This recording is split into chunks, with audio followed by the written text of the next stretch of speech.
తాజా 30 హీరోయిన్ భావన కిడ్నాప్ లైంగిక దాడి సంఘటనకు సంబంధించిన వార్తలు సద్దుమణిగాయి.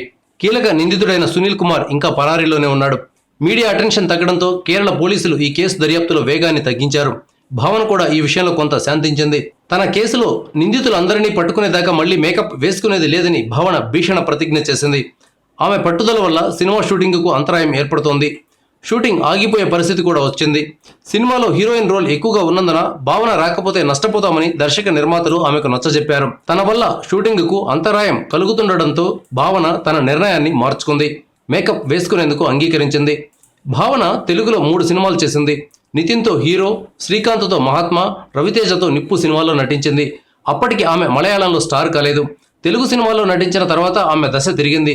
ఇప్పుడు కేరళలో పెద్ద హీరోయిన్గా ఉంది.